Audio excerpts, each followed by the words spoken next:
Benedict was born in a small, remote village in Italy named Nursia in 480 AD.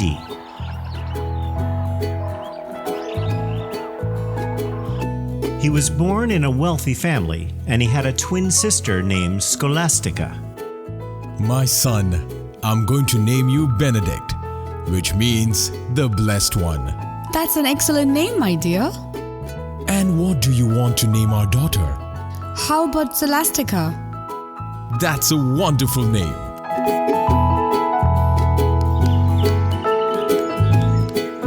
Benedict attended his primary school in Nursia along with his sister.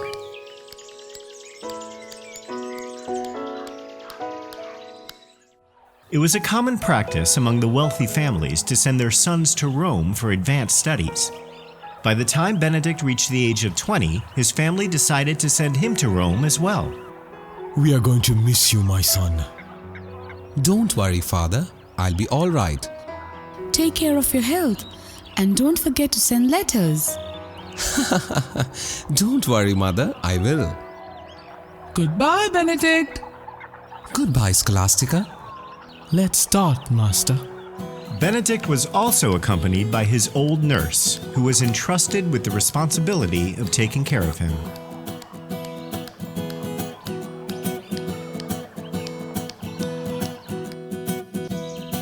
Benedict started his classes at a prestigious university in Rome, and he began to broaden his knowledge by studying the great works of humanity.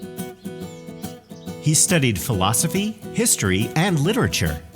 He believed that education would lead his mind and body to God.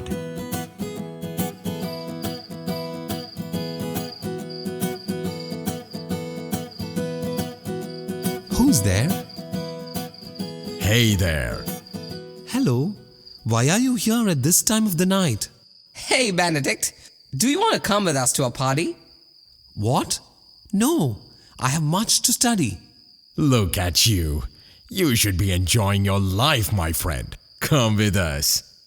Yes, come with us. There will be many girls there. It's going to be fun. No, I'd rather stay here and study. What are you doing there? Aren't you coming to the party? Oh, it's already late.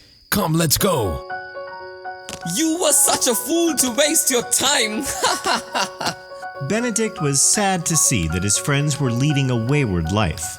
Wine, loose women, and prude behavior were all they were interested in. God, please help me. Give me strength to never go astray.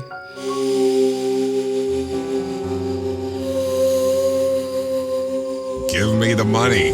No, I said leave the bag. please. That's all I have. You stupid old fool. How dare you? Ah! Hey, stop! Huh? Stop, you thief! Help! Help me! Huh?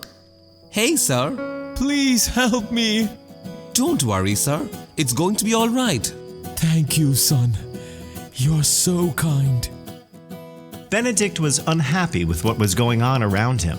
He did not want to make the same mistakes that everyone did. He then arrived at a decision.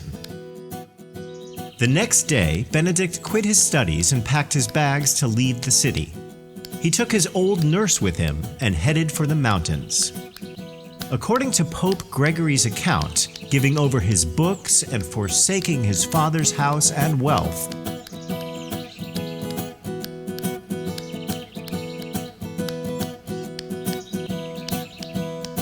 Where are we going, Master? I don't know. All I know is that I have to get away from the city. rejecting all the corrupt and depraved environment of the city, Benedict went to Afil, a small village near the mountains east of Rome.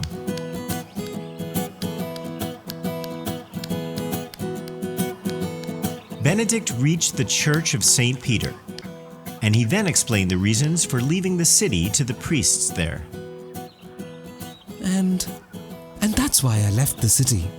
I could not live there any longer. We understand your concerns. You are welcome to stay here as long as you like. Thank you. Thank you so much. Benedict then lived in the company of virtuous men who were sympathetic to his feelings. One day, he was, as usual, speaking to the monks. He who labors as he prays lifts his heart to God with his hands. Huh? What happened? I'm sorry, Master. I just broke the wheat sifter. Oh, don't worry. It's all right. Benedict worked his first miracle that day. He magically restored the broken wheat sifter by just waving his hands.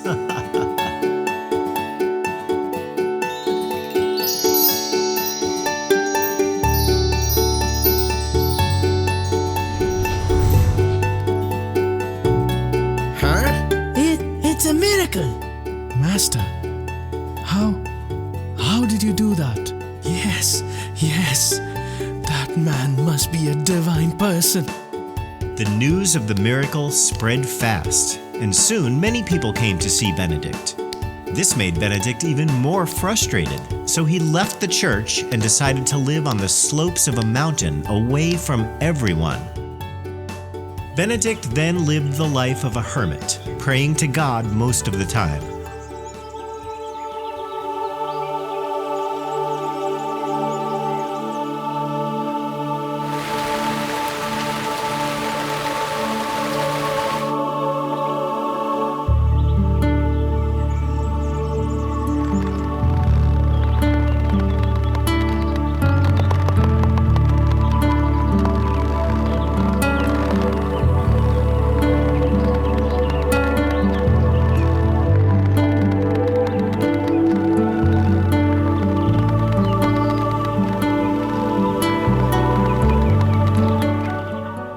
One day, when he came to the river nearby, some shepherds caught sight of him. Hey, look. Huh? What is it? Look near that river. Can you see anything? Huh? Is that an animal? I think so. Come, let's go and take a closer look. Let's go. The shepherds mistook Benedict for an animal, as he was all dressed up in animal skins. What? It's a man. Huh? Hey, you. Huh? Who are you? And what are you doing in the mountains? Hello, my name is Benedict. Benedict then explained why he was living in the mountains to them. When the shepherds realized that he was a servant of God, they started respecting him. They visited him often, bringing their friends and family along to hear him speak. All of them were quite moved with the words of Benedict, and many of them converted to Christianity. One day, it so happened that a priest was preparing his dinner on an Easter Sunday when he suddenly heard a divine voice. You are preparing yourself a banquet, while my servant Benedict at Sublacum is dressed with hunger. Huh? Was that a vision? The kind priest immediately set off searching for Benedict. Hello, is anyone here? The priest searched for Benedict everywhere. He searched near the river, in the nearby villages. And finally, the priest found Benedict outside his cave. Benedict was surprised to see a man come searching for him. Before they entered a conversation, Benedict requested him to join him in his prayer. And after praying together, they chatted for some time, and Benedict ate the food that the priest brought for him.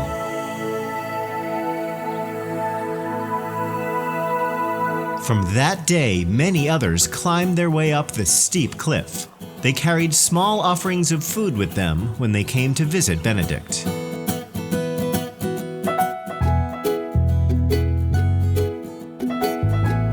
Saint Benedict had to struggle with temptations of the flesh and the devil. One of these struggles is described by Saint Gregory. On a certain day when he was alone, the tempter presented himself.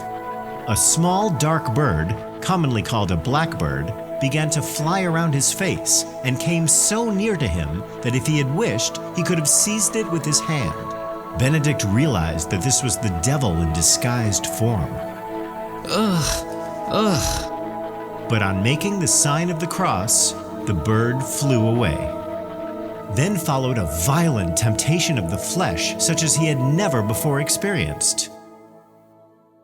The evil spirit brought before his imagination a woman whom he had formerly seen, and inflamed his heart with such vehement desire at the memory of her that he had very great difficulty in repressing it.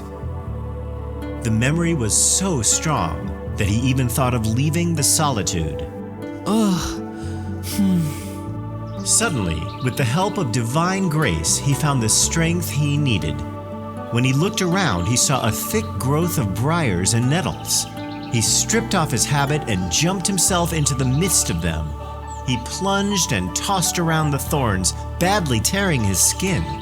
His whole body was wounded, and blood was dripping all over.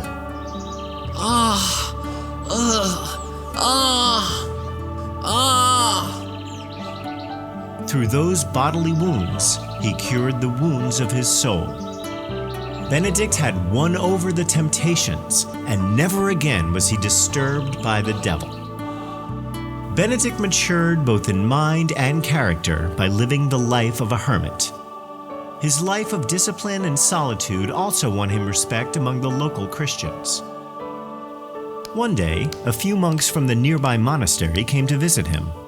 The abbot of the monastery had died recently, and they were here to invite him to be their new abbot. Good morning, Master. Good morning, son. Why are you here? Master, you must have heard about the death of our abbot Vicovaro. Yes, I did. He was such a good man. Master, we came here to ask if you would be willing to become our new abbot. Yes, Master. It would be our pleasure to serve under you.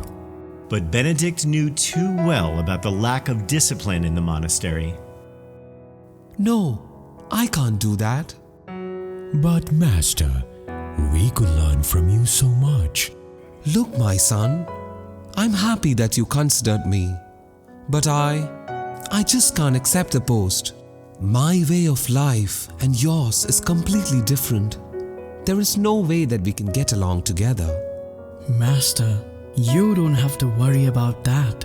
We are willing to change our ways if you become our abbot. And after a lot of compulsion, Benedict finally agreed to accept the post. Benedict took charge as the abbot of the monastery and started imposing his strict discipline on the monks. Brothers, let us fast today. Let us not eat anything. Come with me to the prayer hall. How dare he! The monks soon got frustrated with the new rules of the monastery. I knew this was a bad idea from the beginning. Why did we have to bring that savage to the monastery? We had such a good life here. And now, What does he think of himself? We must get rid of him quickly. Hey, I have an idea. What? What is it? The monks got tired of the strict rules of Benedict, so they decided to poison him. Please drink this, Master. Thank you, brother. Benedict didn't realize that his drink was poisoned, so he took the glass and, as usual, closed his eyes for praying.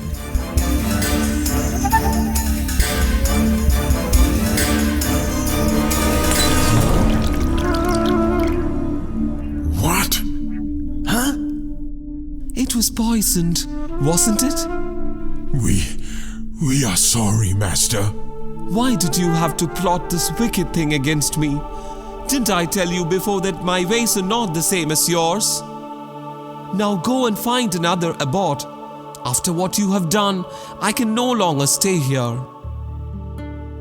Benedict then returned to his cave and started living again in solitude. However, many people attracted by Benedict's sanctity and character came to Subiaco to seek his guidance and learn the true way of monastic life. Over the years, he started 12 monasteries in the valley. He appointed different superiors for each of his monasteries. He also constructed many schools for children.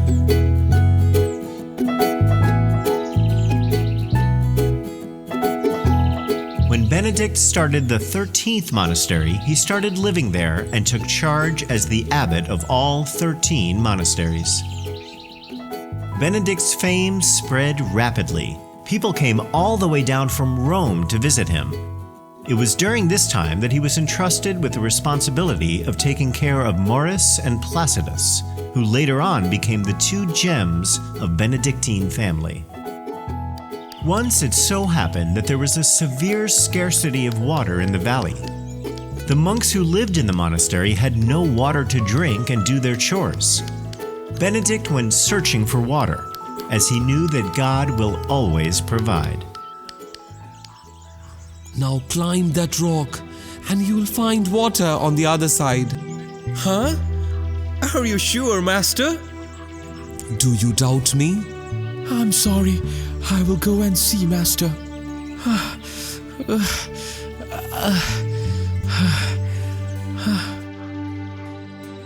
Maurice, look. Huh? It's a miracle.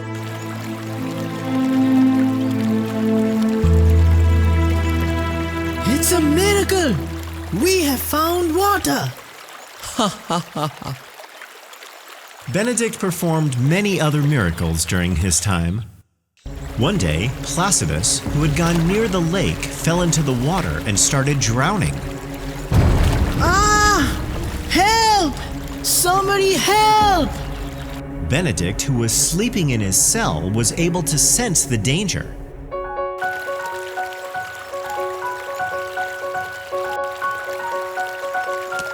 He ran to meet Maurice and asked him to go and help Placidus. But Master, even if it's true, how will I save him? I don't know how to swim. Don't worry about that. You will be able to walk on water. Now hurry. Go now. I'm going, Master. I'm able to walk on water. It was another miracle. Maurice walked on water, and Placidus was saved that day. But not everyone was happy with what was going around. Some monks at the monastery were tired of the strict rules of Benedict, and they tried to poison him again. This time, they poisoned his bread. This time, before he could even bite the bread, a bird flew in and snatched the bread away.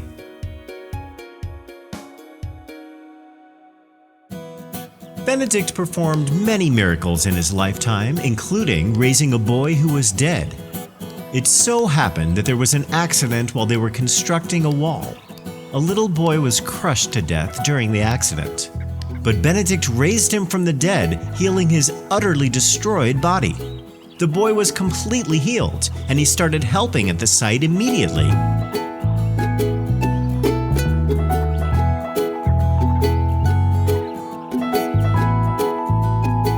Totila, the king of Goths, had heard of Benedict and wished to meet him.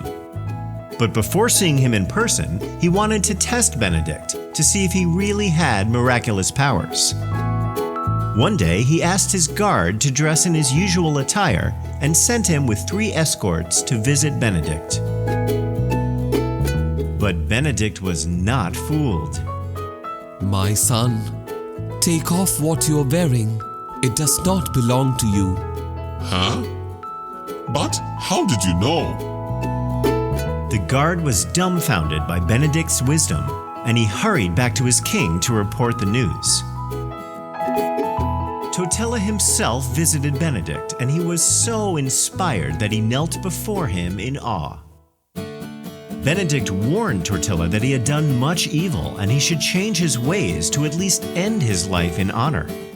He foretold that Totila would enter Rome, cross the sea, and would go on to reign for 9 years, after which he will die.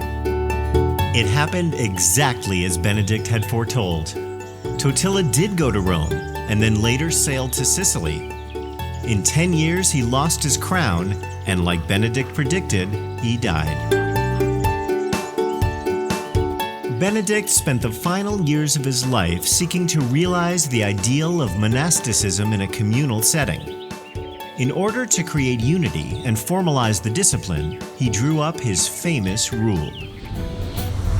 According to the tradition, Saint Benedict died on March 21st, 547.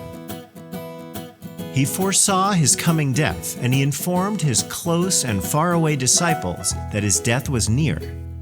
6 days before dying, he had the grave which he was supposed to share with his deceased sister, Saint Scholastica, opened.